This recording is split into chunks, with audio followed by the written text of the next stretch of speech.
Rahasia otak, mengikat ingatan. Kenapa ada yang lupa, ada yang melekat? Pernah nggak kamu lupa naruh kacamata, padahal kacamata itu lagi dipakai di kepala, tapi anehnya, kamu bisa ingat jelas suara guru SD yang marah 20 tahun lalu. Kenapa otak kita peli-peli dalam mengingat? Ternyata ada trik rahasia bernama synaptic tagging and capture. Yuk, kita bongkar cara otak menandai kenangan, biar awet, kayak cap permanen. Kamu pernah lupa naruh kunci, padahal baru beberapa menit lalu dipakai? Itu karena ingatan singkat hanya tersimpan sebentar di otak. Seperti coretan tipis yang mudah hilang begitu saja. Tapi anehnya, ada hal-hal sepele yang bisa melekat lama, bahkan seumur hidup. Inilah yang dijelaskan oleh mekanisme ajaib bernama Synaptic Tagging and Capture atau STC. Sinyal lemah ibarat catatan dengan pensil tipis. Ia akan memudar dengan cepat. Sebaliknya, sinyal kuat adalah tinta tebal permanen dan sulit dihapus. STC memungkinkan sinaps lemah ikut diperkuat oleh sinaps kuat. Jadi pengalaman yang rapuh bisa menjadi memori jangka panjang ketika terjadi berdampingan dengan pengalaman yang kuat. Begitu sinyal masuk, CAM QI dan PKA langsung bekerja. Mereka menempelkan tanda khusus ke sinaps, seperti menulis catatan, tolong perhatikan aku. Inilah awal mula terbentuknya synaptic tag. Tanda ini tidak permanen, tetapi cukup lama untuk memberi kesempatan sinaps lemah agar bisa diselamatkan. Sinaps yang ditandai masih butuh bahan bangunan agar bisa kokoh. Bahan ini disebut PRS, atau Plasticity Related Proteins. mTOR dan ERK adalah mesin utama pabrik protein ini. Tanpa mereka, tag yang sudah dibuat akan sia-sia, karena tidak ada material untuk menguatkan koneksi sinaps. Kalau semua tag dibiarkan, otak bisa kebanjiran memori tak penting. Bayangkan kalau kamu ingat semua plat nomor yang pernah kamu lihat di jalan, pasti kacau. UPS, atau Ubiquitin Proteasome System, memastikan hanya memori penting yang diperkuat. Yang tidak relevan, dibuang agar otak tetap efisien. Sinaps punya rumah kecil bernama spine. Semakin sering dipakai, rumah ini makin kuat. Kalau jarang dipakai, ia mengecil dan bisa hilang.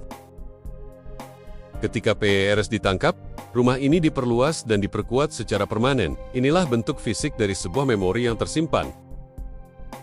Tag hanya bertahan 1-3 jam, sementara PRS bisa hidup hingga 9 jam. Ada periode emas di mana keduanya bisa bertemu. Karena itu, pengalaman yang terpisah beberapa jam tetap bisa saling memperkuat. Inilah alasan mengapa momen biasa bisa jadi kenangan kuat jika disusul pengalaman emosional. Belajar kosakata di pagi hari seringkali cepat hilang. Kita merasa sudah menghafal, tapi beberapa jam kemudian seolah hilang begitu saja. Itu karena film emosional di sore hari menghasilkan PRS yang menyelamatkan memori belajar di pagi hari. Itulah STC bekerja dalam kehidupan nyata.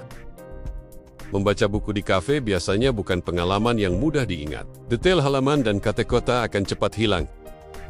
Karena ada peristiwa dramatis, detail bacaan ikut tersimpan. Pengalaman netral mendapat bonus permanen berkat tagging perilaku.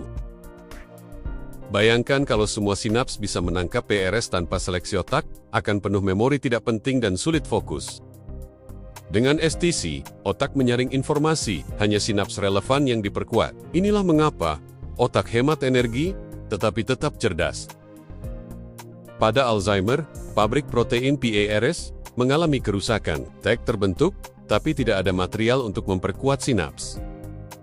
Akibatnya, pasien sulit membuat memori baru meskipun kenangan lama masih ada. Inilah penyebab lupa progresif pada Alzheimer. Pada PTSD, masalahnya bukan kekurangan PRS, tapi justru kelebihan. Memori traumatis diperkuat berlebihan. Trauma itu jadi lengket dan sulit dihapus. Seakan-akan pengalaman buruk itu terus hidup kembali setiap kali ada pemicunya. STC juga berperan menjaga keseimbangan. Jika semua sinaps diperkuat tanpa henti, jaringan otak bisa kacau. Synaptic scaling dan metaplasticity memastikan otak belajar hal baru, tetapi tetap mempertahankan kestabilan lama. Hebbian plasticity menyatakan cells that fire together. Wire together hanya sinaps yang aktif bersamaan yang diperkuat. STC lebih fleksibel. Sinaps lemah tidak harus aktif bersamaan. Cukup terjadi berdekatan dengan sinaps kuat agar ikut diperkuat. Ilmuwan kini menggunakan optogenetika untuk menyalakan dan mematikan tag sinaps tertentu secara presisi. Di masa depan, AI bisa memprediksi pola STC dan membantu terapi penyakit memori. Dari Alzheimer hingga PTSD, lihatlah betapa canggihnya otak kita. Dengan mekanisme synaptic tagging and capture, momen kecil bisa berubah jadi kenangan abadi. Sementara yang tak penting perlahan dilupakan. Otak tidak pernah bekerja asal-asalin. Ia menyeleksi, menyaring, dan menyimpan hanya yang relevan untuk hidup kita. Jadi, setiap kali kamu merasa lupa, ingatlah, itu bukan kelemahan, tapi strategi otak untuk menjaga ruang bagi memori yang paling berarti. Kalau kamu merasa takjub dengan cara otak bekerja, jangan biarkan pengetahuan ini berhenti di kamu saja. Klik tombol like, subscribe, dan share video ini, supaya lebih banyak orang tahu bahwa otak mereka punya trik rahasia untuk membuat hidup lebih bermakna.